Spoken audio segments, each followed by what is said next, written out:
right. I'm attempting to record this while my son is in the shower. There's a lot of background noise. So if you can hear any of that, I kind of tested the audio. It sounded all right. So we're going to try it out because I just recorded the episode. And so all of the intro stuff is just fresh in my mind of what I want to talk about. So where do we start? I want to talk about emotions and of course, always emotions, right? The Emotional Mastery Podcast, but this really interesting dynamics of emotions that are coming up right now. All right. Well, I got about 30 seconds in before I was interrupted, but I wanted to talk about the dynamics of emotions that I've been feeling lately. It's this dishwasher, dryer, washing machine. So it's been this intense like duality of emotions. I'll feel like so much sadness or like grieving a relationship or jealousy, right? I've noticed recently these really ego emotions coming in. And then on the other side, I'm feeling this so lit up and so excited and just so like in love with my life. And it's these polar opposites of emotions, right? We have essentially all things coming from fear on one side and then all things coming from love on the other side. But what it's taught me, what I feel like the lesson has been, is to be able to witness those emotions, all of them, the complete range of them. And really, I feel empowered in that sense of when I have been feeling like honestly this morning and yesterday, I noticed myself feeling a lot of jealousy.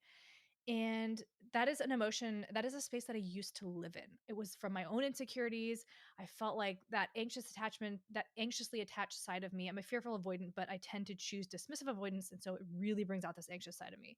And so that's a space where I used to live in, right? It was like I had to like close that gap. I had to be the one to, make all the effort. I had to be the one to reach out. I had to be the one to like always be reaching for the other person and then always feeling like I never quite could like reach them.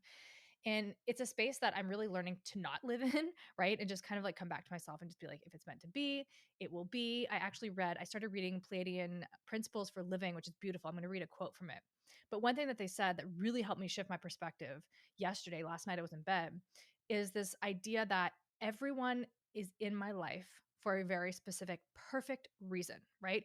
They have perfectly come into my life and played out the part that I have set for them, right, to learn, or God has set for them to learn whatever it is that I need to learn through them. And so I was feeling these very ego emotions today and yesterday of this like jealousy and noticing where my mind is going. And instead of like playing into it and making it bigger and telling everybody about it, like all my friends and like talking about it, it's like it was really interesting that I was just kind of witnessing and I was like, "Oh, that's my ego. My ego wants me to feel this way. My ego wants me to go back into the pattern that I used to go into. My ego, right? It was like coming back to this idea of like this is just my ego. Like I don't have to be living in this space. I don't have to be telling myself this story. I can let it go. And more importantly, it's allowing me to lean into those emotions because they're really uncomfortable. Like we don't want to walk around feeling jealousy of like like possession is what comes to me. I'm a Taurus, right? Taurus and Leo, Leo moon, Leo rising, Taurus sun. So like that possession kind of comes out where it's like, I want that person or that is mine or something like that, right? Very, very ego stuff. But yeah, instead of like falling into that, I was just like witnessing it. And I was like, that's really interesting. Like I'm feeling all these things. And really being able to lean into it. Like I've cried a couple times. I've just kind of like breathed into the space and allowed it to get bigger without trying to control it or making a story out of it and just like living in that actual emotion and just cried for like 5 minutes and it kind of passed a little bit. And I have really been called to, so I used to if you've ever heard of the class by Turn to Me, it is absolutely beautiful. So I did it, I don't know when it was, like last year. And then I took a pause from it because I just started going to the gym and not doing more at home because I think I did it more when I was working out at home as opposed to the gym. And so I've just got this call again to become part of the class. And I just forgot how absolutely beautiful it is because it is hard.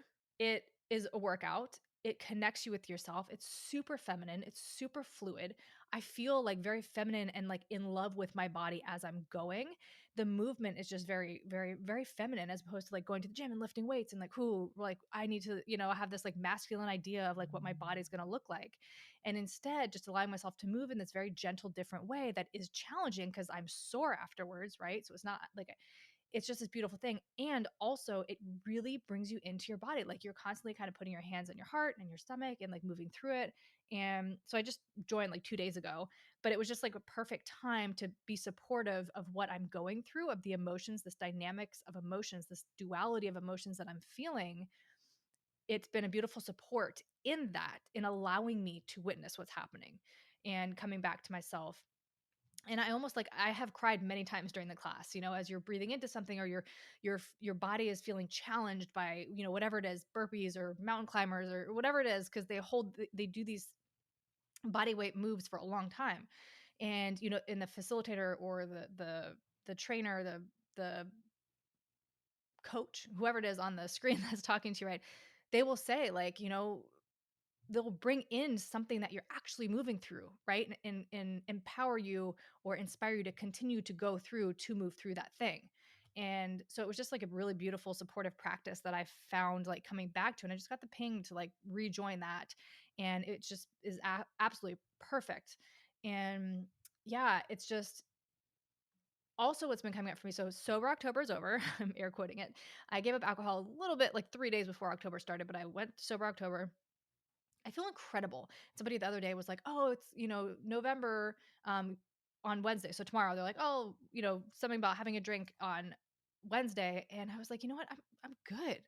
Apart from the fact that like I feel like and I will be completely honest, I have not been invited to go for a drink in all of October because I made it very clear that I was not drinking for the month of October. So being invited to drink, I did notice that I had that craving for wine because I do just genuinely enjoy wine. And I was thinking about it today too. I was listening to Aubrey Marcus podcast, and he was talking about experiencing all these like spiritual things and also just being in the human and experiencing the pleasures and all that kind of stuff from life. And I absolutely agree with that, right? Like I mean, I've done all the things right in my 20s, and I've had a lot of fun with it, and I've had a lot of fun with alcohol, of course. And there are times that it's just like it is fun, right? If you're with the right person with the right intention, yeah, it can be a lot of fun. And I want to be able to enjoy those moments but not have it be a crutch, not have it block me, or not have it like block my spiritual journey. Or because I did notice that that's what was happening, is like I would have a few drinks, and I described it in a podcast a few weeks ago, but it was just like I felt this like bubble around my aura where it's like I couldn't quite like get past it. And I've just noticed just being so deeply in tune with myself, and yeah, in just like a really beautiful way. So I think I'm good for now. Like I'm not gonna swear it off because again, there's just I don't know. I love, and I think what it is it's not so much like the wine. I do love wine. I like the taste of it. It's become such a maybe it's a comfort thing, but since I can remember, I've just been, wine with dinner and hanging out with friends and having a bottle of wine. It's just kind of like been this really social thing. And I want to be able to enjoy that without it being like I'm going out to numb, or I've had a tough day and let's go get some wine. Which no judgment, no shame, because I've done that for so long, and I get it, right? I get it. And we all do it in some way. And even if you look at like using spirituality, again, there's healthy versions and there's non-healthy versions, and it's really the intention behind it. So I would love to get to a place and be able to accept an invitation to go have some wine when it feels like really great. And that's what I want. Instead of just being like, oh, it's Friday night, let's go have a drink of wine. Or, oh, it's Wednesday, I had a tough day at work, let's go drink a bottle of wine, right? And just because I've noticed too, like my body over the last year, when I've like kind of really gotten more serious about wanting to give it up and knowing that it was in my journey to give it up, my body just doesn't feel good anymore. Even with like one or two glasses, like I feel it the next day. I can't sleep. It does not feel that great. And so just really paying attention to myself. And again, like I said, I feel great. I feel really good. I'm able to like focus my attention in a correct way. I've really been kind of, because there have been no distractions, I've really been focusing on the podcast and on my coaching programs and on attachment theory and human, like all these things like astrology that really let me up, and been kind of like funneling my energy in there. And I have been working through something, through a situation I've talked about on here before. And I had an Akashic Records reading the other day, and it's just so beautiful when I have all these different readings with, energy readers, Akashic Records readers, psychics, or astrologers, like whatever it is. I love that, honestly, the theme and the messages are so consistent throughout, like people who don't know me, right? And it's kind of like the same messages over and over. And so this person was like, you have ask me a few questions and we'll see what the records have to say. And so I kind of just gave these like broad questions. Yeah, that's just kind of what was coming to my mind, health, business, love, all those kind of things. But it was like saying that, taking this energy now that, you know, whether it's whatever it is that I'm processing through, taking that and really funneling it into like my business. And again, like no distractions. I haven't really had like an urge to date where I feel like there are times where I just feel like so lonely. And then then I'm hopping on the apps and trying to get dates for like a comfort thing to be with somebody. And like, yeah, obviously I'm still would love to have a partner in life, and I know that's coming, but it's not urgent right now. I don't feel it in that, I don't want to say desperate way, but I don't feel and of course there are moments when I'm feeling lonely. Yeah, of course. It happens. But I'm not feeling it in the way that I did before where it was almost, yeah, almost like this desperation of like I have to have somebody to be able to call if I'm lonely or, all those things. And yeah, when I was talking earlier about the whole like jealousy, envy, ego thing that was coming up, I did notice too, like probably because I'm not drinking, whereas before I would have talked to everybody about it. Then I would have had wine. Then I would have like reached out and text the person. And, I don't, not saying that I use sex as a weapon, but like in situations like that where I'm feeling like an element of jealousy or whatever, I would offer it up because then that made me feel wanted, but I was never really getting the thing that I wanted, right? Because it was like in if you're handing that to somebody with no stipulations, like yes, that person like may know me and I hope that they're going to read my mind, but it's like if we're going through the same patterns over and over and not reaching any different outcomes, it's like something has to change. And so I've noticed like, yeah, as those things come up, I'm not doing the same things that I used to do before. Like I'm not using that to like get attention or whatever it is. And it's really empowering because, yeah. And I was reading something, I don't know what, I don't know where, or listening to something or watching something, but this idea of like, it might have been the Pleiadians book. I don't remember, but I talk about in this episode a little bit about how I'm going the last like 2 years I've been down this like deeply spiritual journey, and then simultaneously on the other side as like bartender, it's getting like the dualities and the polarities, right? And so it's like I go in and I witness all this drama, and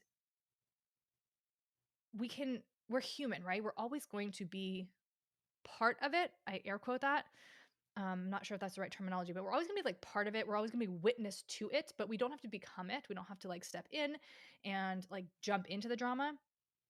And I think just this whole idea, this whole, yeah, just being able to be a witness to it all is just really beautiful. And it is because I am grounding in meditation, in yoga nidras, in journaling. I'm working through journaling practices with attachment theory tools, rewiring neural pathways through meditation, and then journaling on it and working through specific triggers as they come up. So there's so many tools that I'm like pulling out. Meditation feels really important right now. I've said that all over social media. If you've watched my posts in the last week, just like meditate. And if you're on the Mastery Mondays email, um, I would talk about meditation as well. And it feels really important right now to meditate, to ground into yourself. So whether that's 3 to 5 minutes, that's really all you need. 3 to 5 minutes every day if you can, um, just to really come back to yourself, to ground into yourself, to come into your knowing. Um, yeah, it just feels really important as we're like kind of navigating this eclipse portal. And of course, there's light and there's shadow sides of everything, depending. I think what needs to be seen is going to come up, right? Whatever needs to be processed through right now is going to come up, but it doesn't always have to be like all heavy and bad, quote unquote bad. Um, a lot of people are feeling the lighter sides of it too. Like I said, I've been feeling this polarity. I've been feeling this like sadness and grief and heaviness, but I've also been feeling this like deep excitement and like belief and faith in myself and beyond. And so it's just like a really beautiful thing. Just quick to touch on the transits for this month. Um, we are again in this eclipse portal right now. So November 8th is going to be the full moon.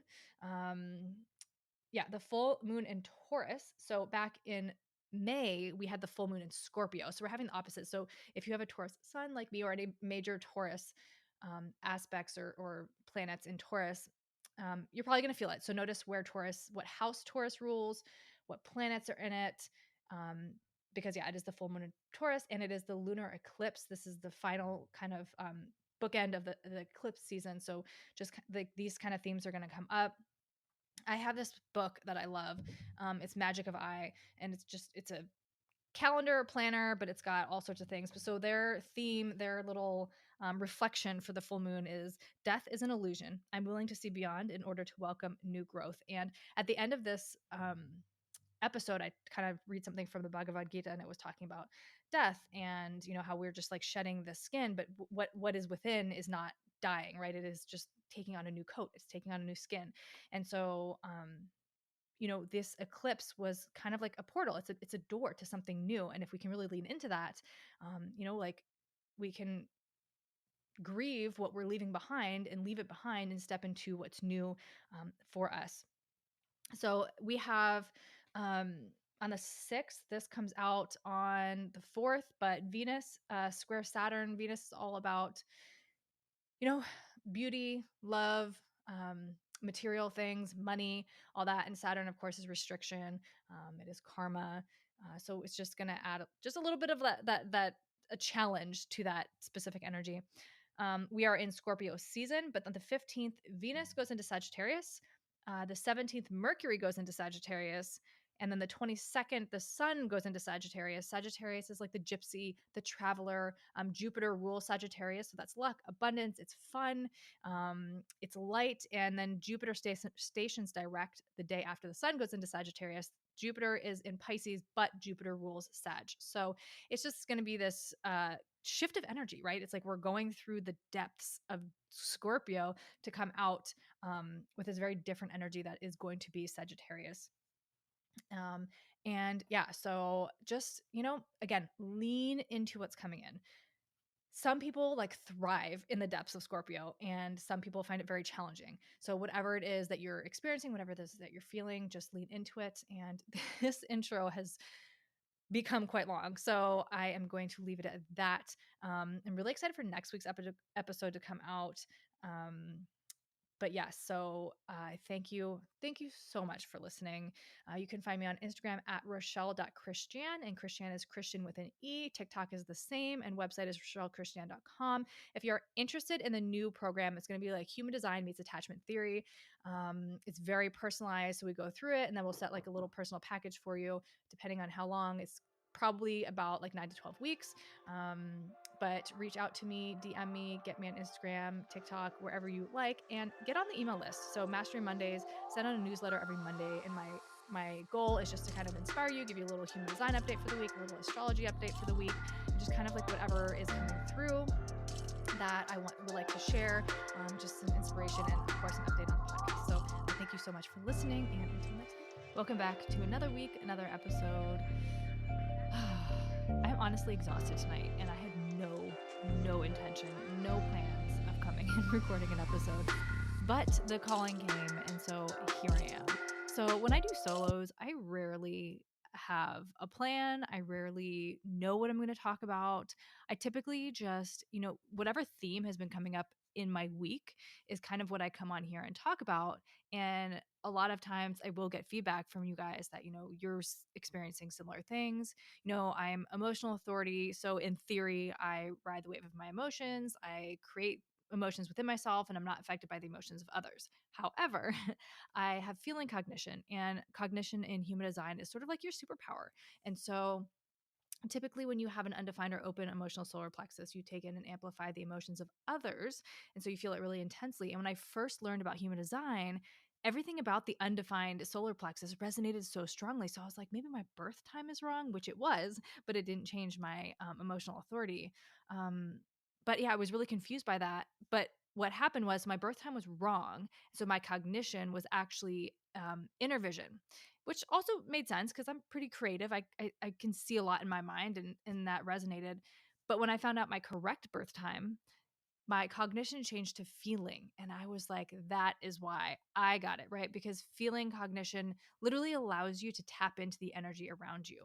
And so a lot of times, and of course, we're all intuitive. We can all tap into the collective energy, right? Like, whatever transits are going on, we're going to feel it. We're definitely going to feel it. But sometimes I find, and the more I'm practicing non-attachment, which is really hard because our mind and our ego wants to control things. We want to be attached. We are attached to things, right? We have this, we want to do things for the reward, for the result, for the thing. And I find, again, with human design, I'm a 6'3" is my profile, but that 6 line is the role model. And so within that, there's an element of like perfection in there where it's like if I'm going to be a role model, and I think we naturally kind of fall into that, but we don't actually become the role model until we're 50. But there is this thing about wanting to be perceived as the role model throughout our lives. Like I've kind of always felt that way. Not that I was walking around being like, I'm going to be a role model, but never wanted to look like I was wrong or to look like I didn't know what I was doing, right? I wanted to be the one that people would come to for advice. And so yeah, within that, I sometimes, especially being on like a spiritual journey, and I think like so many of us, when we're on the spiritual journey, we want to be enlightened, right? We want to have it figured out. We want to be able to practice all the things, the non-attachment, ahimsa, like all these things, right? And even when I kill a fly, like my son, I really, really try and practice that one for sure. Like I will, put bugs in a cup and I put them outside. But years and years and years ago, we had maggots in our garage, in our trash can outside, but it was disgusting. And so now whenever a fly, I catch it in the house, I try and give it a chance to like fly out, but I get them, but I always, always apologize.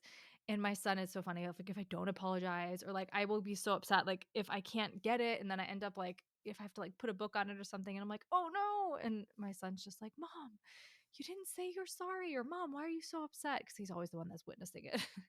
But I think we when we're on this journey, it's like, we read, I know I do, read all the books.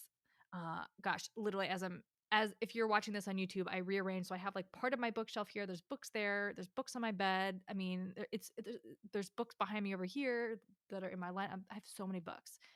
Like I want to learn. I love to learn. It literally lights me up, and especially all things, spirituality. I read about all different religions because I love to see the similarities in all of them, right? I mean, I've, that's kind of the way I perceive spirituality is, we are all one. We are all mirrors for each other. And I was reading, I told the story on Instagram, and I have been wanting to read the Bhagavad Gita for like years. But something in me, there was just this little voice that was just like, when you're ready to read it, somebody will gift it to you. So don't read it. I had someone specific in mind. My ego attached it to somebody specific where I was like, ooh, if that person gives it to me, that's a big sign. But so yeah, I've been wanting to read it for the longest time, and it comes up all the time, all the time. And I'm emotionally defined, but I have an undefined root, and I can be really impulsive, especially when it comes to purchases, Taurus sun, Leo moon, all the material things. But just this book, I kept putting it off. I was like, nope, somebody's going to gift it to me. So I will be gifted this book when it's time. And so it has come up for me so many times in the last week, like so many times. And I was talking to somebody at work, and they were talking about their mom being a yoga instructor. And anyway, long story short, so I typically don't get to go to yoga that much anymore. So I have to find a way to practice at home, which doesn't happen as often as I would like. But I had a day off, and so I went to yoga. And after the yoga class, I was just walking around the studio, and they had this book. They had it sitting there. So I was like, okay, that's a sign. And so then I asked her, I was like, are these for sale? And so she was trying to contact the studio owner to find out if they were for sale so that I could buy it or not. And then I was like, well, I've seen it enough times, like maybe. So I went to the bookstore, and I ended up buying, because there are multiple different versions. So I ended up buying 2 versions. So I was like, maybe because it's been shown to me so many times, like maybe I'm meant to buy it now. And literally the next day I went to work, and it was sort of like the universe was like, we told you to wait, but haha.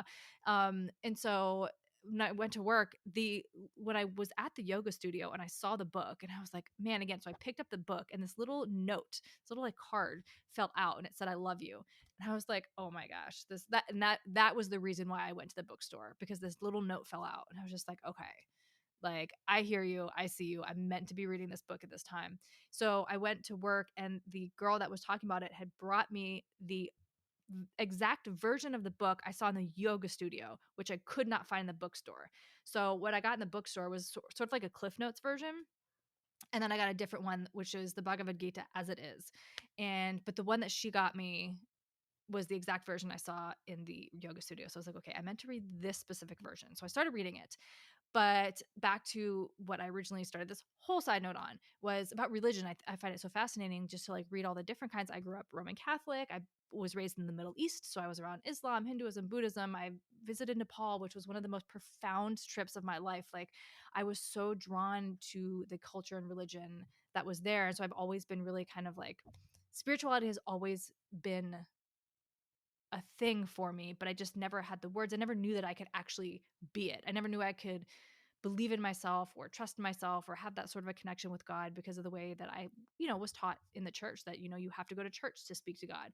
You have to go through a priest to speak to God. And I just never really understood why I couldn't just do that myself. But in the book, in the introduction, it's a pretty lengthy introduction, but it was talking about, how Hindus have all sorts of different gods. And it's really the same one. It's really the same entity, it's the same energy, it's the same God. However, they are manifested in different versions or different or different forms for the individual to resonate with, right? So maybe somebody resonates more with Krishna, maybe somebody resonates more with Kali. There's so many different ones, and it's really the one that you are going to be called to. But at the end of the day, it is the same God. And so when I read about all sorts of religions, when I read all sorts of religious texts and spiritual texts, that's the way I've always perceived it. If you are Buddhist or if you are Christian or if you're Islam, like if you are devoutly religious in that sense, and that is the religion that you are a part of, I've always believed that you are being called to that religion for that specific message in this lifetime. Like that's what's going to resonate with you. That's what's going to be your calling. And so it was just really interesting to read that. But yeah, I feel like the messages have been so loud, so clear lately. There's been so many synchronicities, yet at the same time, so many, I don't know how I feel about the word test, but sort of like the universe is setting me these messages and then is like, okay, we're going to send you these messages, integrate them, work on them, and we're going to make sure you're actually integrating them. I've really just been, I'm sort of, I'm honestly over my job right now, but I um yeah, so I sometimes will get in these. I find myself like today. I was in a fine mood. Showed up. I was in a great mood. Some little things happened to kind of like, whatever, but okay, I'm going to stay centered. I even went to the bathroom, took a few deep breaths, and I was like, okay, I'm just going to stay centered. I'm exactly where I'm meant to be, doing exactly what I'm meant to be doing, like everything in time. And I just like found myself getting more and more frustrated. And I have that, like, and I always, I'm like, I am no better than anyone else, and no one else is any better than me. Like we are all the same at the end of the day. And I had a podcast interview, and it's like there are some people that I do interview that have a large following, right? And sometimes I find myself like getting really nervous. Actually, when I interviewed Lindsay and Krista from Almost 30, I was so nervous, and I even said that as much, I said that before the interview, and they were like, okay, let's just breathe. And but when you have these conversations, we're all humans, right? We're all navigating this life. We're all going through it together. And, you may have, 500,000 followers. I may have 1,500. But it's like, we're no different. We're still experiencing the same thing. So I always remind myself of that when I get in that thing where like, I shouldn't be here. I should be doing this, or I should be whatever. It's like, no, I'm exactly where I'm supposed to be. Exactly where I'm supposed to be. And it's not to ignore the feelings that are coming up, right? There's a specific thing that has been coming up where I'm like, is the message for me to use my voice and speak up? Or is the message for me to handle this with grace? And as I'm reading this book, it's just like so many lessons are coming through about this, specifically like non attachment, right? It's like going through life and, you know, showing up in a space and wanting to help people, not for the money, not for the reward, but literally just to help people. Like I say that, I was so resistant to like actually praying for a long time because I think the word God holds a lot of weight. And, if you have been raised in a religious environment and perhaps you have some sort of trauma from that, like it is really hard. And so it took me a long time to be like, I am sitting here praying to God. I'm having a conversation with God. So I always use the term like source, universe, spirits, guides, angels, and those are all there, right? But they're all fragments of the same being.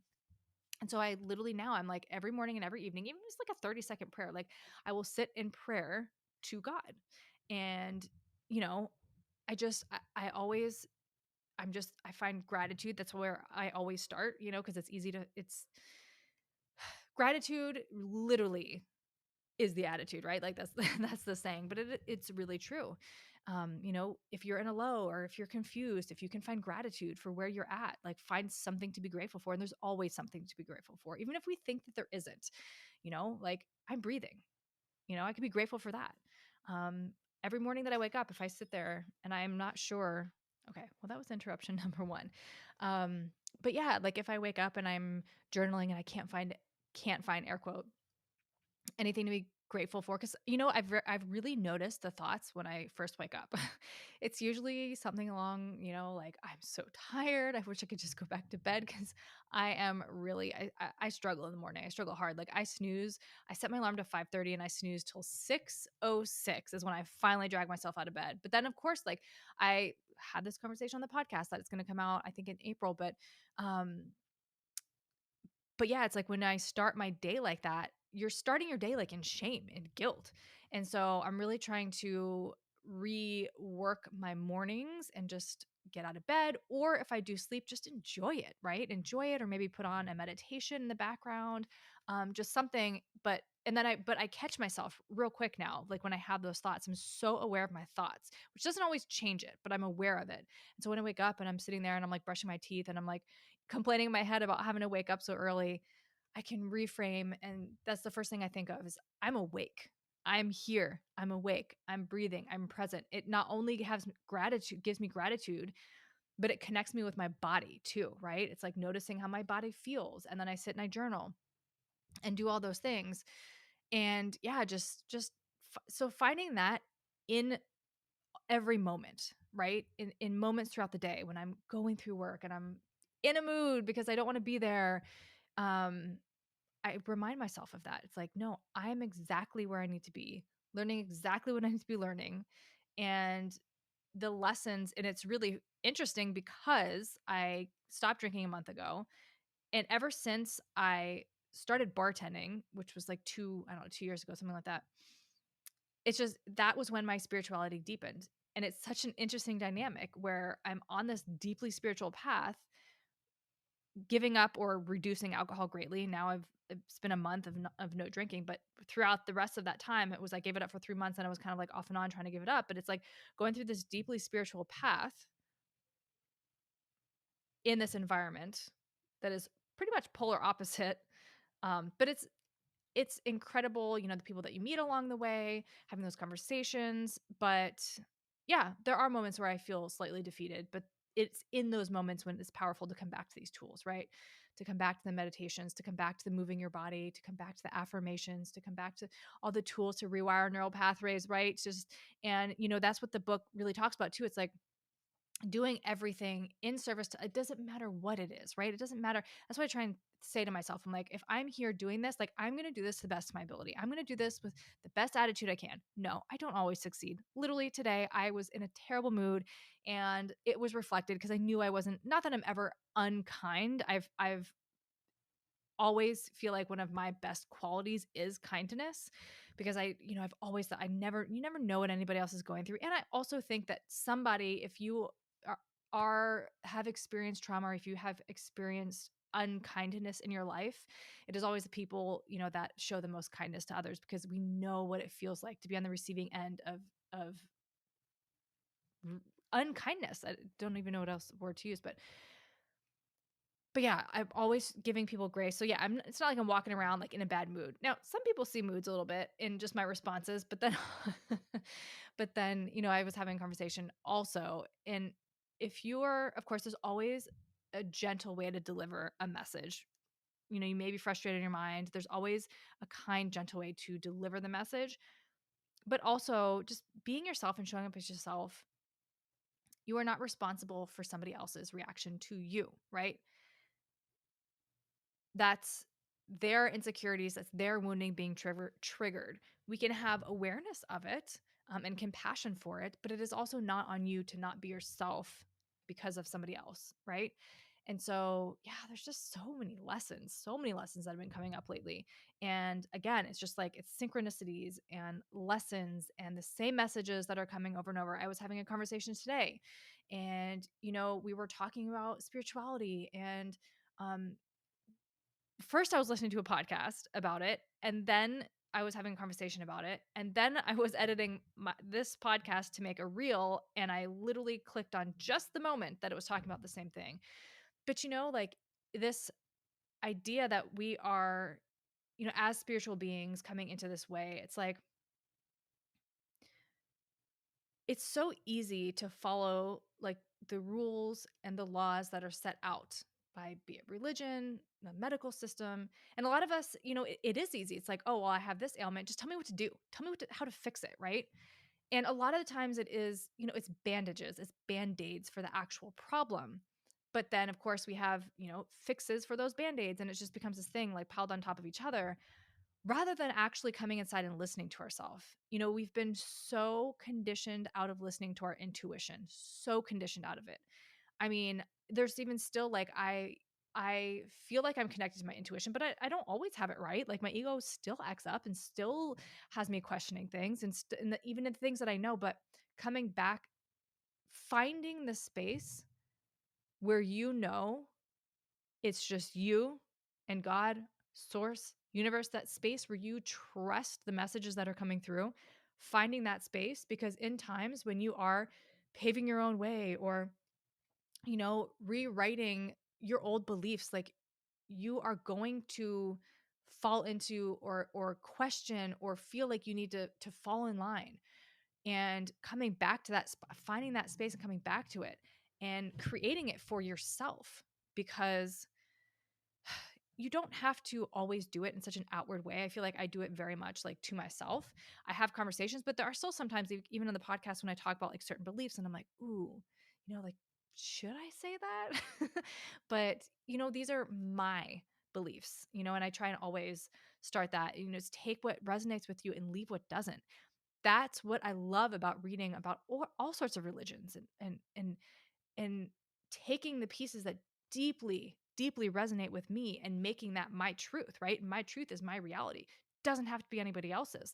The thing is, I can respect your reality and your perspective. And part of this podcast, I love having these conversations where it's like I don't always agree with everything anyone else, other people say. And that's also really confronting sometimes, because it's like, if I have somebody that not contradicts, but somebody that challenges me, or vice versa, there is that little element of the people pleaser in me, and also the undefined ego plays in there too, right? Where it's like I will take on their direction sometimes, but I've become so familiar with that little feeling inside of me that's like, this is not for you, this is not your path, this is not your truth. And it's okay. It's okay to have different paths from somebody else. It's okay to have different truths from somebody else. Doesn't mean that they're wrong or I'm wrong. And so I think all of these messages that have been coming up, all of this like deep integration, deep shifting, it's like this year has been the year of like the self. I don't know. I felt so much more myself, so much able to show up as myself, so many triggers also, right? Like triggering my wounds, that is really coming up to be seen. So much working through that, like in a way that I really never was able to before. So it's been really beautiful in that way. So much shedding of relationships, shedding of the old self, integrating. Yeah, it's been beautiful. It's been interesting, and I feel like it's all coming to a head right now, right? It's like all these themes of this year are really coming up right now to be seen. So, yeah, it's been really interesting. But I wanted to share something from the Bhagavad Gita. Oh gosh, there's so much I could share in here, but there's this one specific page that I like highlighted everything on, because I think it's what we want to avoid our lows and live in our highs, right? But the trick is we need to stay in this neutral state, because the highs are going to pass and the lows are going to pass. It's all temporary, right? And so Krishna says in this book, he goes, those who are unaffected by these changes, who are the same in pleasure and pain, are truly wise and fit for immortality. Assert your strength and realize this. The body is mortal, but that which dwells in the body is immortal and immeasurable. As one abandons worn out clothes and acquires new ones, so when the body is worn out, a new one is acquired by the self who lives within. O mighty Arjuna, even if you believe the self to be subject to birth and death, you should not grieve. Death is inevitable for the living. Birth is inevitable for the dead. Since these are unavoidable, you should not sorrow. Every creature is unmanifested at first and then attains manifestation. When its end has come, it once again becomes unmanifested. What is there to lament in this? And I just thought it was so beautiful. And I know Buddhists have a tradition where they face death every day, or they think about their death every day. And I think as a culture on the West, we avoid every conversation about death, every thought about death. And yeah, it's scary. I mean, sometimes you think of like law of attraction. It's like, oh, if I'm talking about it, though, am I going to manifest it? But death isn't inevitable, right? It is a guarantee if you've come into this life, if you are in this human form. And so accepting it and finding peace with it and knowing that I don't remember all my past lives. I've had one glimpse of a past life once in a meditation. That's as far as I've gotten. I know some people remember multiple, some people don't remember any. And I think we are only meant to remember them when we can actually handle them, because it's not all like pleasant. It's not all things that are going to uplift us, and it's a lot. I mean, think about the things you've experienced in this life. But knowing that this is not the end of it, right? Um, we have that attachment to things. We have that attachment to people, to our children, to our parents, to our animals. And I know, like, when I think about that, it's like, oh my gosh, like, I'm never going to see them again, or they're never going to see me, whatever the case may be, right? But yes, of course, like, not in this physical life, but also it's all happening now, right? And so if we choose to come back into this specific life, we will, right? There's like so many different versions of us, like, in this physical body, this possibility of experiencing this, that have come back multiple times. There's different layers of I mean, there's just so much. And I feel like it's like even like the things that I learn about or hear about, I'm like, man, never even knew that like existed, right? And it's like you kind of come into this space and then this whole new reality opens up for you. Um, but it's just a beautiful thing. And so I was having a conversation with somebody today too, and I was kind of not expressing frustration, but I yeah, we were just talking, and this person was just like, Rochelle, the podcast, like, is doing its thing. It's out there, it's living, it's breathing, and people are listening to old episodes and people are listening to new episodes. And if you just keep showing up and keep doing that, it's like it is its own thing.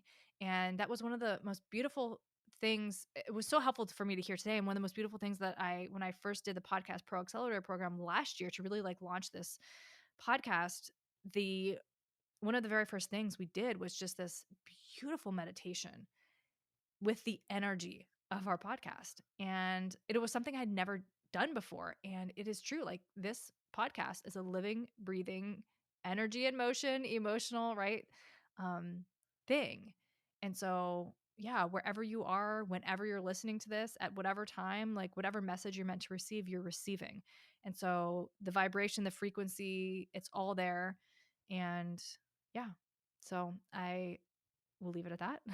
This has been a 25-minute sort of rambling, but I was just called to come and talk today. Sometimes happens where I'm just like, you know what, I'm gonna pull out the mic right now because whatever is going on in here, it's it's almost like therapeutic for me to be able to like use my voice and speak it out like this. And I really hope that the messages that come through me, it's like being a channel, and whatever messages are coming through me are landing and are received and are impactful. So I thank you so much for sticking with me and for listening to it all. I would love to know what has been coming up for you. If you've been feeling this collective energy, what's going on? Of course, you can always book sessions. You can find me at Instagram at Rochelle.Christian, TikTok at Rochelle.Christian, and RochelleChristian.com. It's RochelleChristiane. And yeah, let me know what you think. Let's chat. Let's have a conversation. If this episode resonates, share with a friend. Rate, review, subscribe, all the things truly, truly, truly helps. And I appreciate you so much. The new the new sessions are the new program rather will be coming out very soon. So if you're interested in that, get on the email list. I'm going to send out an email mid-month or so in November, just kind of like launching and more details into that. It's literally a human design meets attachment style. And I'm meshing the two together, and I am so excited because attachment theory and the tools that I've learned in this system have been so impactful for myself. And just talking about it with others, I see the excitement that I'm responding to the excitement that I'm getting from others. So I'm really excited for this program. So again, everything is in the show notes. I thank you so much. I love you, and I hope you have a wonderful rest of your week.